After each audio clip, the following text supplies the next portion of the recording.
Did any of you catch the subtle way that some of the comic book news sites and industries threw shade at Jonathan Hickman's X-Men before it came out? Well, there's a reason for that. I want to go into it a little bit.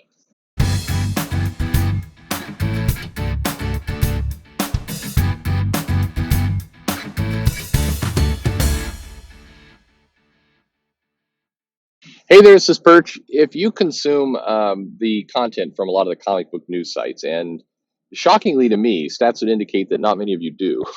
I mean, it's baffling to me. I have 27 odd, no, sorry, 2,700 odd followers on Twitter. Not much. I'm a nobody. And still, it is remarkable to me when sometimes I do some research. I look at somebody's review on a Newsarama or CBR or Bleeding Cool or somebody like that, and they've got fewer followers, fewer people on Facebook, and I mean fewer people on Facebook than my personal account, which is connected to just family members and nonsense people. And you do some site traffic things, and you realize that nobody's going to these sites, and you kind of the business person in me wants to kind of just step in one of these days and like go find whoever's running Newsarama or CBR or those things. Like, hey, how would you like to double your revenue? I'll do it. Here's how we're going to do it. We're just going to, you look at sites like Bleeding Fool, of which they're very nice. Those people are very nice to me. I've promised to convert some of my videos into articles for them, and then I never do because I don't have time. So I'm the bad guy. I'm the Doctor Doom in that scenario. But they're very nice. I hate that name. No offense to anybody there, but I just hate that Bleeding Fool name. It's why tie yourself to that other site? It's wrong. And then you have the Bounding into Comics site. And what's interesting is those sites kind of came about as a reaction to the bias they saw in other sites. So reaction sites should never do that well. Historically, they don't do that well. They tend to be kind of one note in that they've got they're founded because of a target, and so as they go after that target, eventually there's kind of the law of diminishing returns. They don't do that well. But what's weird is those sites are growing to the point that like I was looking at some site analytics stuff, and this Bounding into Comics site is close in terms of web traffic and retrieval searches that you can find just publicly to a CBR. And that's bizarre. I mean, no offense to anybody involved on either site. That shouldn't be happening. You've got a corporation, some money behind CBR, and so the articles shouldn't be keeping pace, page to page. And this the main site on CBR gets much more, but the articles themselves, if you go head to head, tend to be fairly equivalent. And that's odd. It's odd on many levels. It's also odd because the I'm just realizing as I'm talking here, I'm like, I started this video about Hickman's X-Men, and I'm way off field. So let me just go off of that. Anyway, I'm amazed by things and I get distracted. Anyway, Jonathan Hickman came into Marvel. There'd been a long kind of back and forth. There was pretty strong speculation. Hickman had some meetings with Jim Lee, and it was an open secret that Hickman really wanted to do Legion of Superheroes and kind of revitalize that part of the DC universe. And DC was sort of paving the way in some cases for him to do that. They were moving some of the pieces around in order to make that happen. And then kind of abruptly, Hickman kind of did an about face and joined a writers summit when, shortly after CB Cebulski came on board with Marvel. And so those are facts. Those are things that actually happened. And then Hickman's X-Men beginning was meant to be in October of 2018, and then that kind of late in the game, it couldn't come to pass since that was pushed to July, and so so there's this weird kind of in between period. So those are the facts. Now I'm going to get into kind of the speculation, but I would consider this informed speculation, and I'll cite my sources where I can, and I'll at least mention this isn't bubbled and invented from my own head. All this comes from conversations with people in the industry and friends and other people who I wouldn't want to betray confidence on. But so you kind of rewind now that tale a little bit, and Hickman was was, like I said, was tapped to do Legion of Superheroes, and everybody believed he would. He concluded Secret Wars, and there was rumors, reports, strong ones. A lot of people have said this independently that Axel Alonso and some of the people kind of loyal to Alonso and Hickman, or Hickman didn't like that world, didn't like that space, didn't like kind of that way comics were being done and being curated and being run, and that after Secret Wars, Hickman was really trying to kind of reset the palette a little bit for Marvel to give them some new things to do and to jump off with. And what happened was Secret Wars ended, and even before it was over, Marvel, and in many cases Alonso, kind of spoiled the ending to that story and revealed that a lot of things were just going to go right back to the way they were, and we'd be prepping for that next big event, which was Civil War II, and there was a lot of just kind of not sabotage is too strong a word, because Marvel did let Hickman kind of do what he needed to do and tell a mega story, and it sold well, and all the rest. But there were storm clouds in that relationship, and in many cases, kind of the way Hickman worked with editorial didn't jive, which with how Alonso wanted editorial to work, and how from what I've kind of gathered, what some of the other people in editorial didn't like.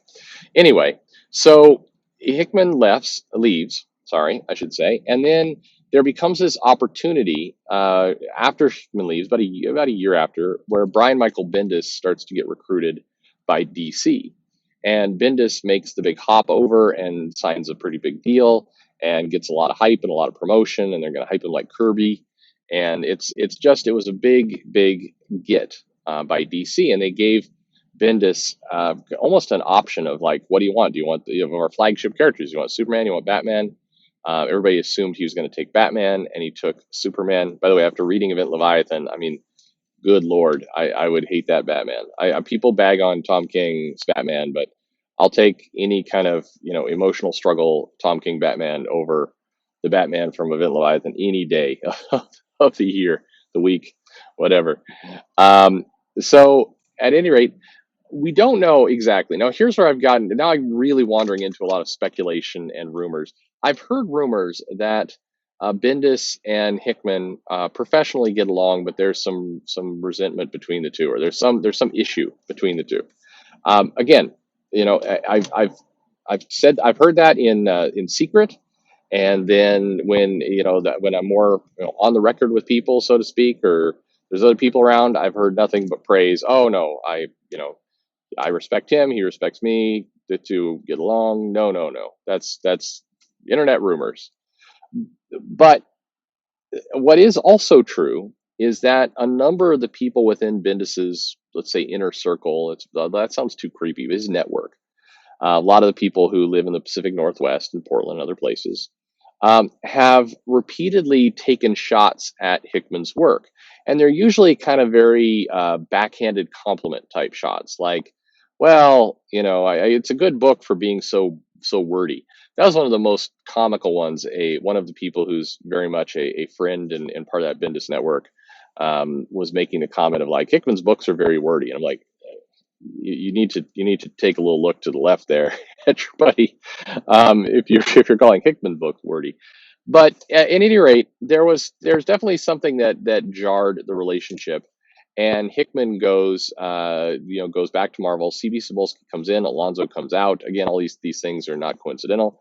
And then Hickman's offered the X-Men world, but the X-Men was kind of being kind of in dire straits, if you will. It hadn't been picked up in a big way. Disney hadn't purchased Fox, so it was being largely ignored. They'd killed off Wolverine. They just have done a lot of things that made the X titles pretty poor. They had that really terrible Inhumans X-Men moment where the Inhumans were elevated over the X-Men for no apparent reason, and fans rejected it badly. And so Hickman was going to come in, but then there was this desire to kind of put Matt Rosenberg and Kelly Thompson and some people on the X-Men in this kind of holding pattern before Hickman got his story rolling.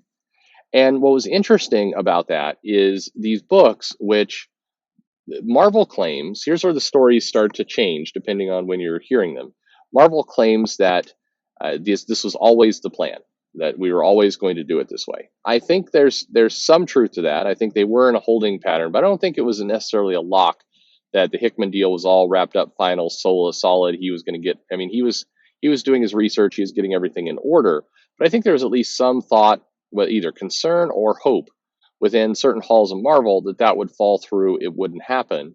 And so what you saw occur is that the X-Men series with Thompson and Brisson um, and Rosenberg, you saw sites like Bleeding Cool and CBR just like hype the hell out of these books. Like they were the most amazing. They're the articles that were written about that line, the books leading up to Age of X-Men, which was just terrible for sales and by all accounts. I mean, I know there's some people who liked them, but not many.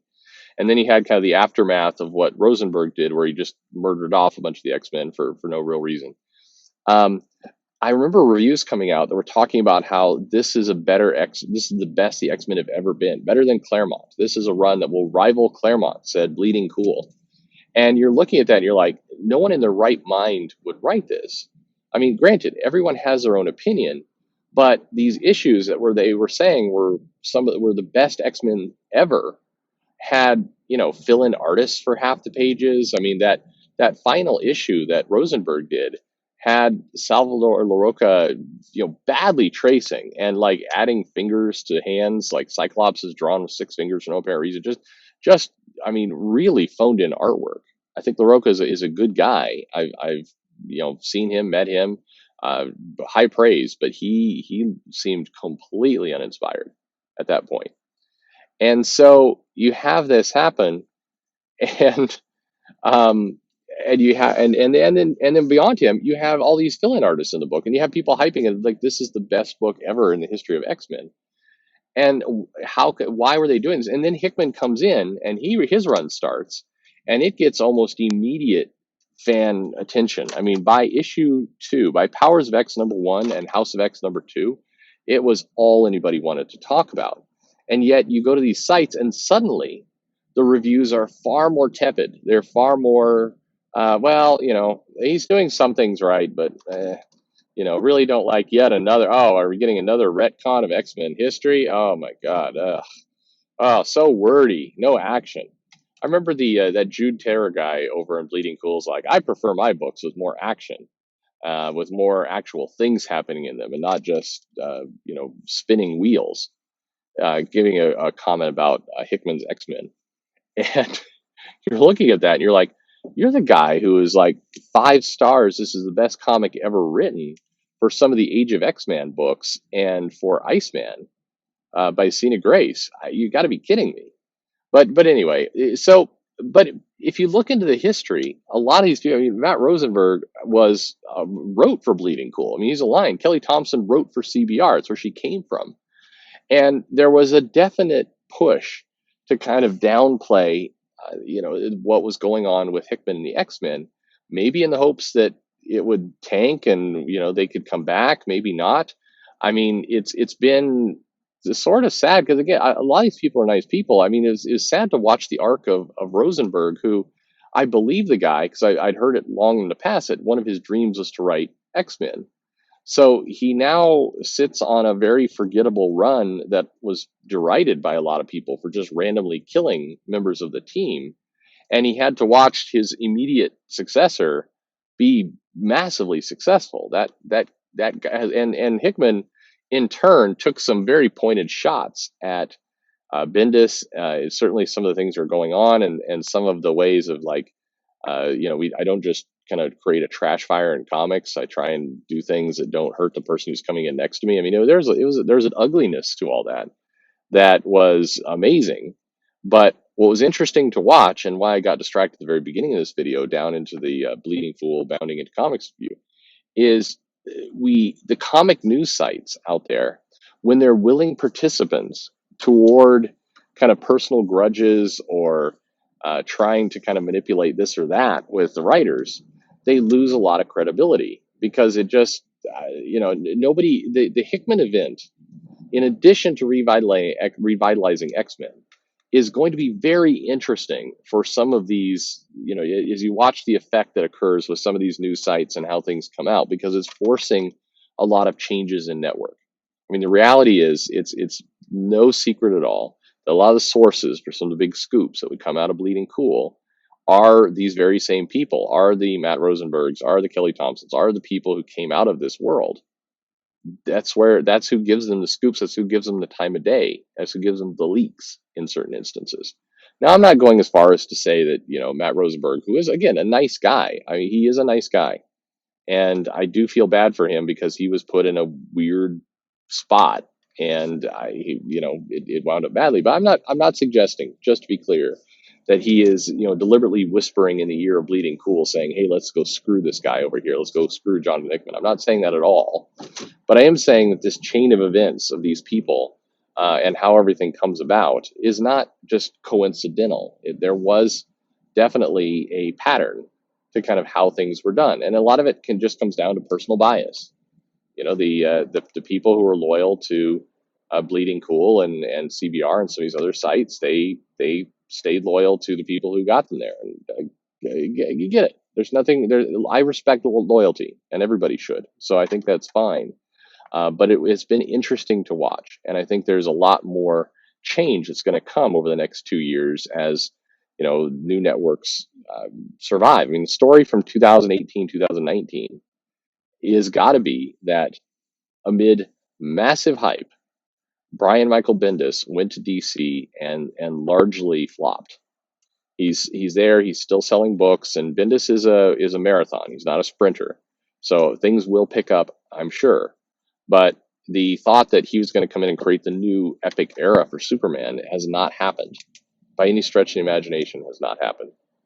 And simultaneously, Jonathan Hickman, a person who was kind of chased out of Marvel to some extent due to internal politics and silliness back in the Alonso days, came in, and Marvel certainly hyped the House of X stuff, but nowhere even close to the hype that they've given other things. I mean, if you look at how they hyped the Captain Marvel relaunch, #1 with Kelly Thompson versus the X-Men launch with Hickman, the House of X, Powers of X. I mean, fairly equivalent, and probably from a store perspective, I think I got a lot more on the Captain Marvel series, to be honest with you. So it's interesting to see how DC went all in on one, and it bombed. And Hickman, bombed is a strong word. It hasn't achieved to its expectation. And Hickman came into modest fanfare and has completely upended that company. And now you're seeing a lot more will come of it. One last thing I want to throw in here, this video has gotten very long, is another player in all this that I don't talk about very much, but I think is a good guy, is Jordan White. So Jordan White gets a lot of criticism online. And a lot of that stems from Jordan White's hiring of the girl that Richard Meyer was so involved in with Heather Antos. And there was a connection there in terms of the editorial office, and Jordan White has had a lot of nasty things been said about him. Of just I'm not going to go through all the names, just a lot of nasty things. But I just want to point out, as a counterpoint to some of that Jordan White was moved into managing the X-Men line, to editing the X-Men line, and he has helped Hickman curate and do what he needs to do. He stayed out of his way. And despite what some people have said, there was no edict, there was no CB Cebulski, there was nobody who told Jordan White, "Hey, you just sit here and shut up." Somebody said this on a show I was on once, that they're like, "Oh, I know what happened. Jordan White was just told to sit in the corner and shut up and not do anything and stay out of Hickman's way." That is not what happened at all. White was a contributor to help get this going and get it to the place it was at. And you've got to give him some credit, because he knew, he played the role of an editor very well. He helped curate a big line, helped know when to help and when to get out of the way of the creative talent and let things happen. And that wasn't an edict or a mandate. I can say from three verified sources that there was not a mandate that Jordan White just sit on his hands. Jordan White is a nice guy. I've had many pleasant conversations with him. I think that a lot of the heat he's gotten has been completely uncalled for. And, you look at a lot of other editors across Marvel and DC and the choices they made around the scenarios we've been talking about. And they made different choices. And look how that turned out. And White made the choice he made and gone quite well. So that's my thoughts on the matter. 20 odd minutes in this video, way too long. I hope you found it interesting. Uh, there you go. My little thoughts. Why a little bit of history and kind of thinking about Hickman, the result, how people have reacted to him, news sites. Covered a lot of ground here today. So sorry for being long-winded. But leave the comments below, questions. Say I'm full of it. That's okay too. I can take it. It's all right. Like I said, parts of this are facts. I tried to identify those. Parts of this are speculation or things I've heard, kind of as rumors, whispers. Maybe true, maybe not. I could be being worked always, no doubt about it. But I just tried to lay out what I know and what I think as cleanly as possible for you. So there you have it. Like, subscribe, call me names, follow me on Twitter at Comic Perch. Thanks for listening.